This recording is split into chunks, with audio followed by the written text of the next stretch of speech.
कहने का मतलब द बैटरी के size of the PV system, ठीक है। अब बैटरी का साइज कैलकुलेशन कैसे करना है वो देख लेते हैं। अब क्या करना है, जो चार्ज इट में have the battery have the long lasting होनी चाहिए, it must be charge regularly, proper regular charge करना है उसको। अब बैटरी जो लार्ज बैटरी होती है has capacity to operate appliances for 5 days at the stretch without need to recharge must be installed। जो लार्ज बैटरीज होती हैं यानी कि बड़े साइज की जो बैटरी होती है उसके अंदर इतनी कैपेसिटी होती है कि वो अप्लायंस को ऑपरेट कर सकते हैं 5 दिनों के लिए, कम से कम 5 दिनों के लिए हम उसको ऑपरेट को उस बैटरी से अप्लायंसेस को चला सकते हैं at a stretch without need to recharge, बिना रिचार्ज किए। It they must be installed, ठीक है।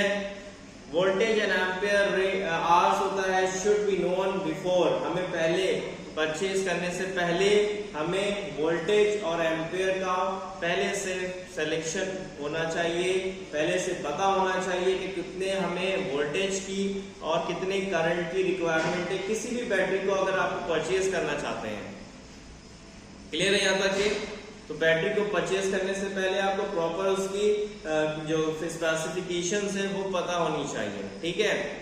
A home base solar PV system should, जो अगर जैसे मान लो आपको घर में लगाना है, अब डिफरेंट हमें जगह पे बैटरी को इंस्टॉलेशन करना है, लैब के लिए अलग रिक्वायरमेंट है, घर के लिए अलग रिक्वायरमेंट है ना। तो उस केसेस में क्या है, बैटरी जो होती है 12 और 24 वोल्ट आते हैं, ठीक है। 12 वोल्ट भी आती है और 24 वोल्ट भी आती नहीं है, हमें बताना पड़ता है, ठीक है। बहुत कम ही ऐसा होता है कि 24 वोल्ट बैटरी आपको मिलेगी। आप क्या करोगे, बैटरी का सीरीज ऑफ पैरेलल कनेक्शन करके किसी भी बैटरी के वोल्टेज और करंट को हम लोग क्या कर सकते हैं, अपने अकॉर्डिंग चेंज कर सकते हैं, ठीक है। The following point should be consider at the time of buying, मतलब कुछ पॉइंट है जो आपको क्या करने हैं, खरीदते समय, बैटरी को खरीदते समय ध्यान में रखना है। वॉट आर कैपेसिटी, मतलब वॉट आर कितने घंटे, मतलब वो हमें बैटरी बैकअप दे सकती है for a 5 time. The total appliances what per day, यानी कहने का मतलब क्या है, जो वॉट आर कैपेसिटी, मतलब वॉट आर का समझ रहे ना, कितने वॉट एक आर, मतलब एक घंटे में कितने वॉट हमें प्रोवाइड कर रही है, नीड है, कितनी जरूरत है ना, कितनी नीड हमें है इन अ बैटरी शुड बी है 5 टाइम, उसके 5 गुना कम से कम होना चाहिए जो टोटल अप्लायंसेस आपको वाटर चलाना है पूरे दिन में, उसके से ज्यादा बैटरी की कैपेसिटी होनी चाहिए। द इन्वर्टर अब क्या करता है, the inverter and DC converter जो है वो क्या करता है, विल हैव सम लॉसेस। अब सीधी सी बात है, आप समझ रहे हैं कि लॉसेस भी होंगे, ठीक है। जितना लॉसेस होंगे because they have some less 100% efficiency किसी की नहीं हो सकती, किसी की नहीं होती है 100% एफिशिएंसी, कोई नहीं देता है, कुछ ना कुछ लॉसेस हर एक सिस्टम के अंदर होते हैं। Before the battery should be selected in such a way, तो बैटरी को क्या करना है, सेलेक्ट करना है इस तरह से कि they should only supply the power and energy required by the load, यानी कि जितना हमें लोड और पावर की जरूरत है उसके मुताबिक ही हम बैटरी का क्या करना है, सिलेक्शन करना है। They can also apply the loss of the energy in the inverter and DC to DC converter, in other words the loss of occurrence and the converter should be compensated by the battery, यानी कि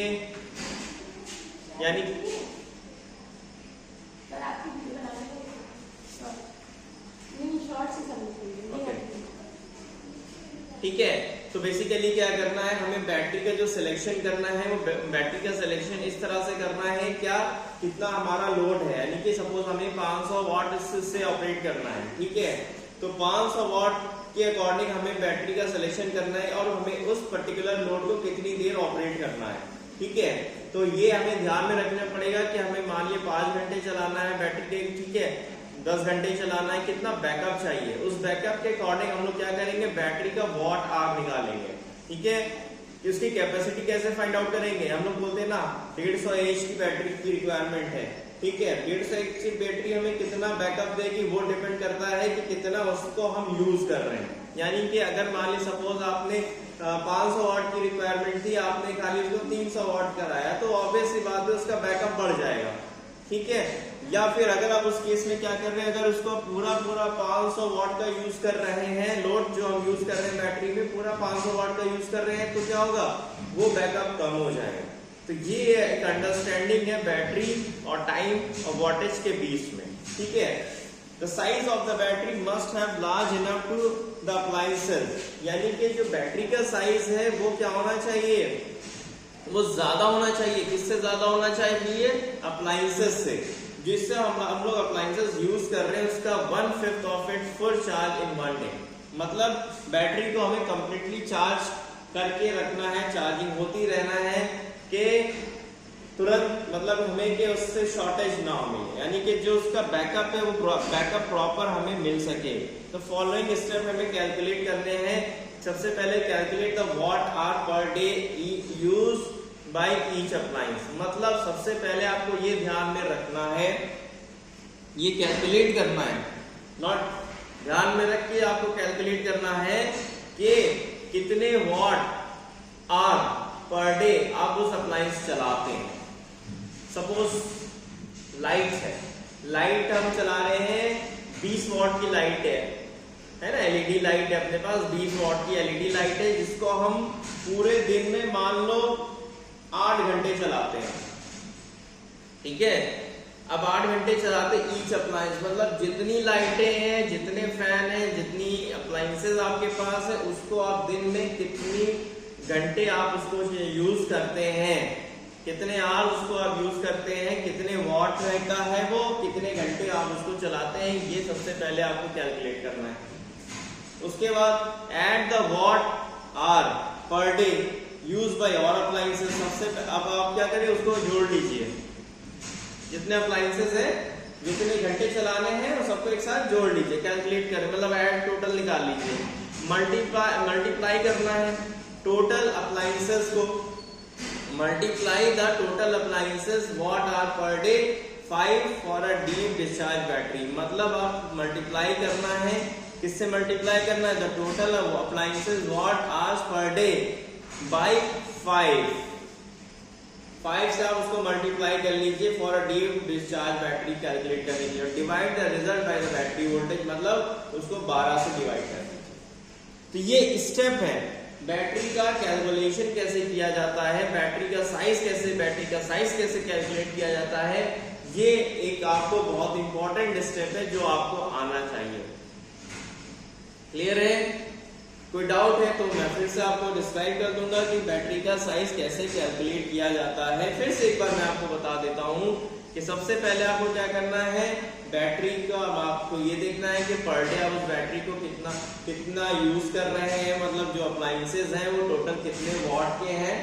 सबसे पहले आप what देख लो, हर एक appliance को कितनी देर आप चलाते हैं वो देख लो, उसको सबको ऐड कर दो, ऐड करने के बाद 5 से मल्टीप्लाई कर दो, वो टोटल लोड आपके सामने जो आ रहा है उसको 12 से डिवाइड कर दो, तब जाके आप उसकी कैपेसिटी निकाल सकते हैं कि कम से कम हमें बैटरी इतने एज की जरूरत है, तो हमारे इतने अप्लायंसेस आसानी से चल जाएंगे, ठीक है, बिना किसी प्रॉब्लम के। अब step of calculating, suppose example के जैसे एग्जांपल है ना। अब यहाँ पे देखिए, यहाँ पे जो एग्जांपल दे रखा है, determine the size and the number of battery need, हमें कितना साइज और कितनी बैटरी की जरूरत पड़ेगी to be consider. For example जैसे अगर इसका डीओडी जो है, मतलब डेप्थ ऑफ डिस्चार्ज 50% है and only 50% and only 50% of total charge stored in the battery can be used in the solar system में, तो नॉमिनल जो होता है बैटरी डिस्चार्ज की जो कैपेसिटी है डीओडी, अगर बात की जाए द रेंज ऑफ 50-60% के फॉर्म में, तो फॉलोइंग जो होगा कैसे, सपोज आपके एनर्जी की रिक्वायरमेंट है 3420 वॉट आवर, ठीक है, ये टोटल एनर्जी चाहिए, जो सिस्टम वोल्टेज है वो 12 वोल्ट है, तो हम क्या करेंगे, जितना एनर्जी हमें निकालना है वो मैंने आपको ऑलरेडी बता दिया है, कितने घंटे चलाना है, वो आपकी एनर्जी निकल आई, उसको 12 से डिवाइड कर देंगे, तो इतना एज कम से कम 280 या 285 एच की बैटरी की रिक्वायरमेंट है, ओके। और 50% इसका डीओडी है, तो 50% डीओडी के हिसाब से आप उसको या एक्चुअल जो साइज आ रहा है उसमें उससे आप डिवाइड कर दो, समझ रहे हैं, डिवाइड कर देंगे आप उसको, तो आपका एक्चुअल बैटरी का साइज निकल के आ जाएगा 570 एच बैटरी आपको कम से कम रिक्वायरमेंट रहेगी। क्लियर है यहां तक के? फाइंड हो जाएगा।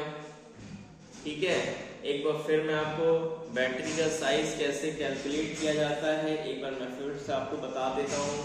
ठीक है, ध्यान से सुन लीजिए स्टेप बाय स्टेप। सबसे पहले आपको लोड कैलकुलेट करना है। ठीक है, बहुत सिंपल सी भाषा में बता रहा हूँ, लोड कैलकुलेट करना। लोड कैसे कैलकुलेट करना है ये अब आप ये समझ लो कि लोड कैसे कैलकुलेट किया जाता है। जितने अप्लायंसेस हैं सबका वॉट आप निकाल लो, सबको, और उस वॉट निकालने के साथ साथ कितना ड्यूरेशन आप उसको यूज कर रहे हो वो उससे मल्टीप्लाई करके आप टोटल लोड निकाल लो, ऐड कर लो। ठीक है, ऐड करके आपको निकल आएगा कि कितना एनर्जी आप यूज करना चाह रहे हैं। ठीक है, फिर उसके बाद है 12 वोल्ट यूज कर रहे हैं बैटरी में हम लोग। ठीक है, वो 12 वोल्ट तो फिक्स हो गया, वो आपने 12 वोल्ट लिख दिया। ठीक, अब जो भी टोटल लोड एनर्जी आपने निकाली थी उसको 12 से डिवाइड कर दिया तो करीब 258 आवर्स AH की बैटरी हमें रिक्वायरमेंट है। लेकिन एक्चुअल जो हमें कम से कम DOD को ध्यान में रखना है, मतलब डीप ऑफ डिस्चार्ज 50% अगर मैं मान के चलता हूँ, जो भी है 50 है, 60 है, 100 है, व्हाटएवर जो भी है, 0 है, तो भी आपको इसका ध्यान में रखना पड़ेगा। उसके बाद जब आप उसको जो टोटल साइज हमारा बैटरी का आया है, बैटरी का भी आपने कैपेसिटी निकाली थी 285 थी, DOD हमारा 0.5 है, उसको डिवाइड कर दिए 0.5 से, यानी कि 285 divided by 0.5 is equal to 570 AH की बैटरी एक्चुअल में चाहिए, जो कि हमें प्रॉपर आउटपुट दे सकेगी। फाइन, तो ये था बैटरी का साइज कैलकुलेशन जो कि मैंने अभी आपको बताया। क्लियर है यहां तक के? उसके बाद सोलर मॉड्यूल साइज। अब जितने कंपोनेंट है देखिए, इन्वर्टर से लेके बैटरी से लेके अब हम लोग आते हैं किस पे? सोलर पैनल पे आ गए। अब सोलर पैनल जो है, सोलर सिस्टम, सोलर पैनल क्या है? मस्ट बी नॉट जो solar panel must supply enough energy to the battery. मतलब सबसे पहले आपको यह ध्यान में रखना है कि जो सोलर पैनल है, ठीक है, उसके पास इतनी सप्लाई होनी चाहिए जो कि आपकी बैटरी को वो चार्ज कर सके। फाइन, अगर 12 वोल्ट की बैटरी है तो सोलर पैनल का आउटपुट उससे ज्यादा होना चाहिए, so the battery can supply enough energy to the inverter. तभी आपकी जो बैटरी है वो प्रॉपर मतलब क्या कर सकती है? सप्लाई देगी, प्रोवाइड करेगी किसको? इन्वर्टर को।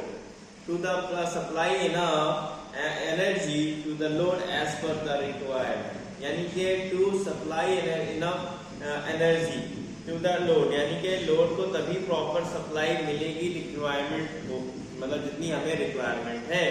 द फॉलोइंग जो टेबल है, जैसे कि आप यहाँ पे देख रहे हो, इसमें क्या आ रहा है? दिखा रहा है कि solar PV module when the efficiency of the battery is 95% अगर एफिशिएंसी है तो हम सोलर पीवी मॉड्यूल को कैसे कैलकुलेट करेंगे? ठीक है, जैसे हमें मान लो टोटल एनर्जी की रिक्वायरमेंट है वही 3420 किलोवाट आवर, यानी कि 3.4 किलोवाट, 3.5 किलोवाट की रिक्वायरमेंट है। अब बैटरी की एफिशिएंसी 95% है, तो आप क्या करोगे? अगर एनर्जी निकालनी है, किसकी एनर्जी निकालनी है? सोलर पीवी मॉड्यूल की एनर्जी निकालनी है, तो आप 3.5 किलोवाट की जो सिस्टम है, एनर्जी है, उसको आप 9.5 एफिशिएंसी से डिवाइड कर दीजिए, तो 3 मतलब कम से कम जो आपको चाहिए, रिक्वायरमेंट चाहिए सोलर पीवी मॉड्यूल की एनर्जी चाहिए और 3600 वाट चाहिए। ठीक है, 3600 वाट चाहिए। अगर आपको क्या करना है? क्या करना है? 3420 वॉट को चलाना है, लोड को चलाना है, टोटल एनर्जी की जरूरत है अगर आपको यूज करना है 95% पूरी बैटरी की अगर एफिशिएंसी है तो उस केस में आपको 3600 पैनल मतलब 3600 वाट आवर का पैनल की जरूरत पड़ेगी। इतना पैनल आपका जनरेशन करे पर्टिकुलर उस बैटरी को चार्ज करने के लिए। ले रहे हैं आप देखिए। अब बात करते हैं to estimate the requirement of the panel number of PV module, the availability of solar radiation at the location where the PV system are being installed must be considered. Typically daily solar radiation of India जो होता है वो कितना होता है 4 to 7 kilowatt hour per millimetre per day, metre square per day. For example, daily solar radiation at the location where the system will be installed, मतलब 4.5 kilowatt, ठीक है, पर डे यूज कर रहे हैं। तो उस केस में हमें कैसे आप कैलकुलेट करोगे ये हम देखते हैं। अब जैसे सोलर पीवी मॉड्यूल है हमारे पास, एनर्जी कितनी है 3600 है, नंबर ऑफ सनशाइन आज मान लो 4 ही घंटे खाली हमें रोशनी मिल रही है, तो इस केस में हमें 800 वाट पैनल का रिक्वायरमेंट पड़ेगा। ठीक है, सोलर मॉड्यूल की जो वॉटेज है, एक तो एनर्जी है, एनर्जी 3600 है, ठीक है, सनशाइन आवर हमारे 4.5 है, ठीक है, उतनी हमें, तो हमें सोलर एनर्जी की वॉट कम से कम 800 वाट का चाहिए एक पैनल, ठीक है। उसके बाद क्या है, जो फॉलोइंग फिगर है, जैसे कि calculate the peak watt capacity required in the system, ठीक है, calculate the watt hour per day for each appliance use, calculate the watt hour per day, मतलब हर एक अप्लायंस कितने आप घंटे चला रहे हैं, at the watt hour need for each of the appliances to find the total watt hour per day daily need of the appliances, multiply करना है टोटल वॉट आवर से पर डे कितना यूज करेंगे 1.3 to find the total watt hour per day that panel must provide. Clear है यहाँ तक के? ये हो गया आपका क्लियर।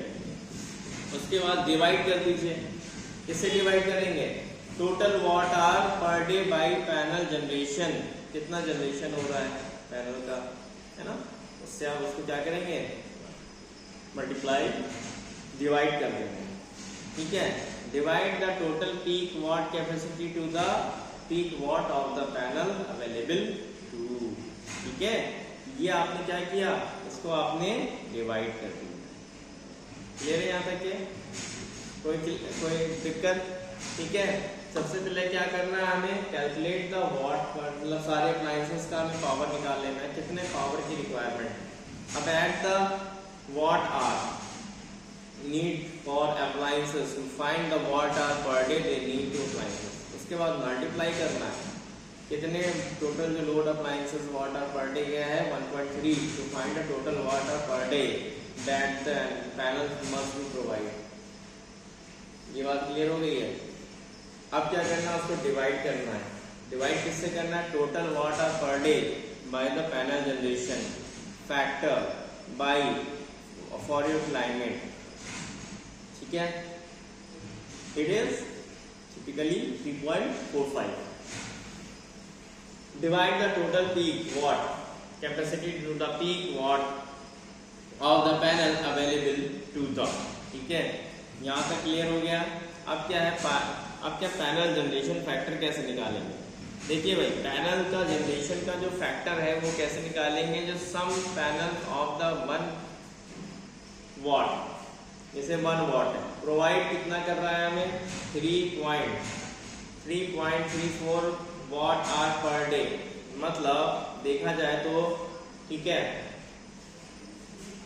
तो अब क्या होगा 120 हो गया, 120 हो गया, divided by 35 as soon as 35 watt, यानी एवरेज जो daily average energy produce in typical, अलग अलग मतलब जो है क्लाइमेट में, अलग अलग क्लाइमेट में जो प्रोड्यूस हो रहा है 12 वॉट आर पर डे, है ना, 12 वॉट, खाली वॉट, 12 वॉट है, किलो वॉट नहीं है, 12 watt are per day. The panel generation factor जो है for a side climate would be 3.4543। ये क्या है, ये जनरेटर फैक्टर है क्लाइमेट का, पैनल का क्लाइमेट का क्या है, फैक्टर है, जनरेशन फैक्टर है। जनरेशन जो फैक्टर होता है वेरी विद क्लाइमेट। ये जो जनरेशन फैक्टर होता है पैनल जनरेशन फैक्टर, इसे हम लोग कहते हैं, मतलब ये हर क्लाइमेट के में चेंज रहता है ना, हर क्लाइमेट के अकॉर्डिंग ये चेंज रहता है।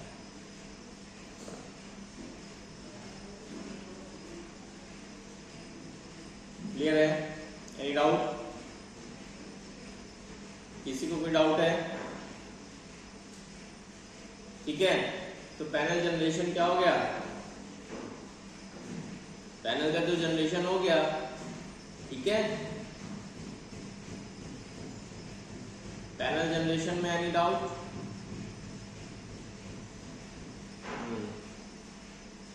पैनल जनरेशन है ना, ये जो फैक्टर है एक तरह से ये आपका, ये हर जो टेबल होता है, टेबल के फॉर्म, आपको टेबल के फॉर्म में मिल जाएगी।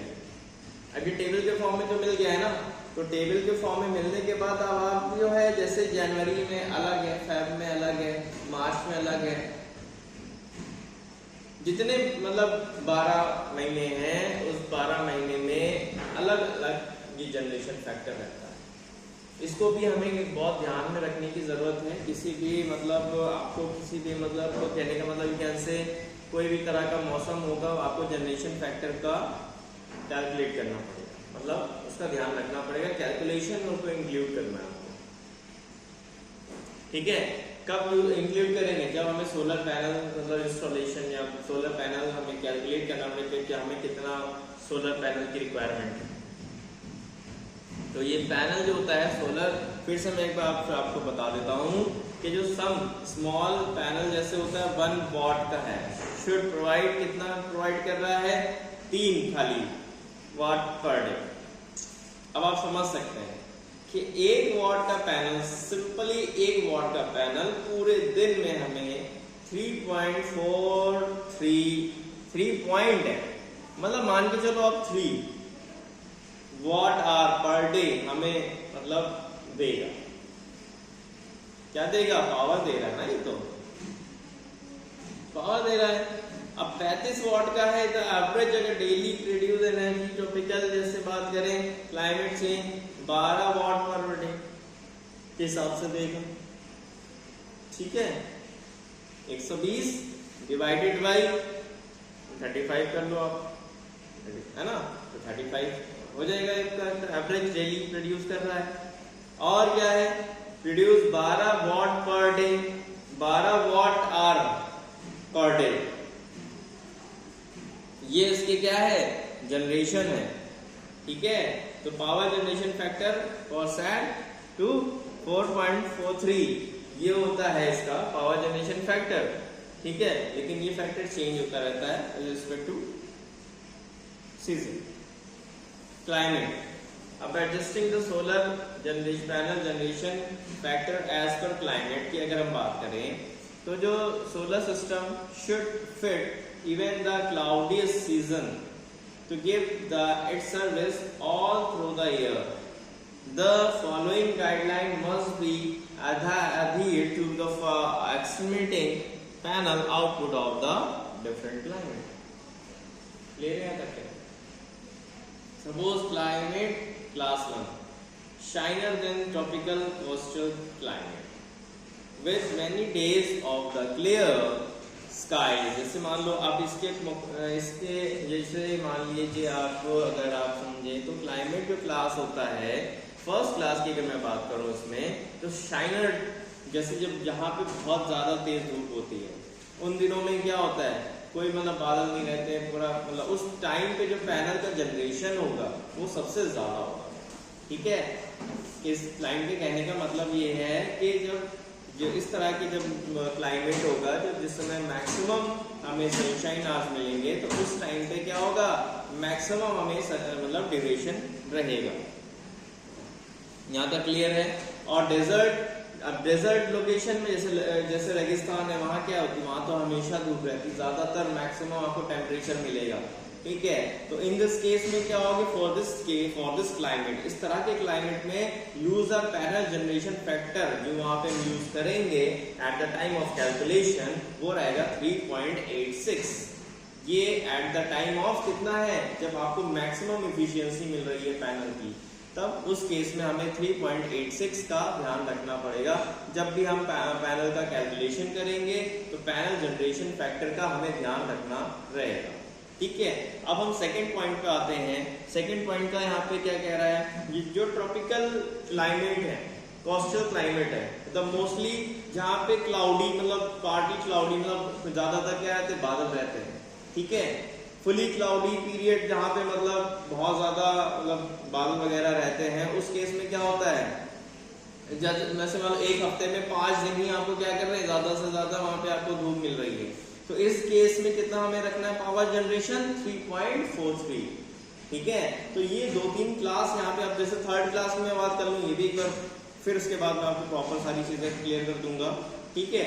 जैसे अब cloudy when the 5 to 7 days अगर रेगुलरली, बट द टिपिकली जो follow the 3 or more day या क्लियर, इसे 7 दिन में 3 से 4 दिन ही खाली मुश्किल से आपको मतलब साफ मतलब धूप मिल रही है, उस टाइप में क्या होगा, जो पैनल का जनरेशन फैक्टर होगा वो सबसे कम होगा, 3 हो जाएगा।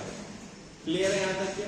तो जो पैनल का जनरेशन फैक्टर है वो डिपेंड करता है कि वहां का एटमॉस्फेयर या वेदर कैसा रहता है, ठीक है, या क्लाइमेट कंडीशन पे डिपेंड करता है कि हम उस पावर फैक्टर जनरेशन को क्या कैलकुलेशन में हम क्या रखें, ठीक है।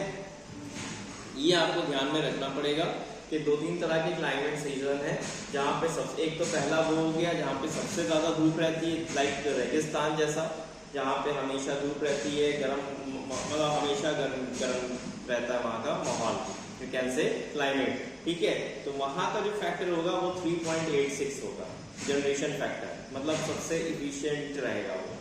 फिर पार्शली रहता है, मतलब पार्शली इन द सेंस के, मतलब जैसे मान लीजिए आपको 7 दिन में जैसे जो है 4-5 दिन धूप मिलती है, मोस्टली ज्यादातर बादल छाए रहते हैं, वहां पे क्या होगा 3.45 रहेगा। और लास्ट में ऐसा आता है जहां पे बहुत से बहुत मान के चलिए 3 से 4 दिन ही आपको जो है मौसम साफ नजर आएगा, ऐसी बहुत सी जगह है, ठीक है, जहाँ पे ज्यादातर मतलब धूप कम रहती है और ठंडे इलाके ज्यादा है ना, उस तरह जैसे जंगल हो गए इस तरह के, हाँ, तो वहां पे क्या होगा, पैनल का जो जनरेशन फैक्टर है वो सबसे कम होगा। तो ये अब यूजुअली क्लाउडी पीरियड ऑफ 10 और मोर, ऐसी जगहें जहां पे क्या होता है, जो ऐसा वहां पे जो होता है fully clear days are unusual, मुश्किल से ही जहाँ पे मौसम क्लियर रहता है, मुश्किल से, आप समझ रहे हैं। ये चौथा जो पॉइंट है आप समझ रहे हैं ना, ये क्या कहना चाह रहा है, चौथा पॉइंट ये कह रहा है कि ऐसी बहुत सी जगहें हैं जहाँ पे मुश्किल से धूप आती है, मतलब बिल्कुल ही, मतलब ना के बराबर, यू कैन से ना के बराबर धूप रहती है, वहां पे इसका जनरेशन फैक्टर करीब 2.5 रह जाएगा, समझिए आप 2.5 रह जाएगा खाली।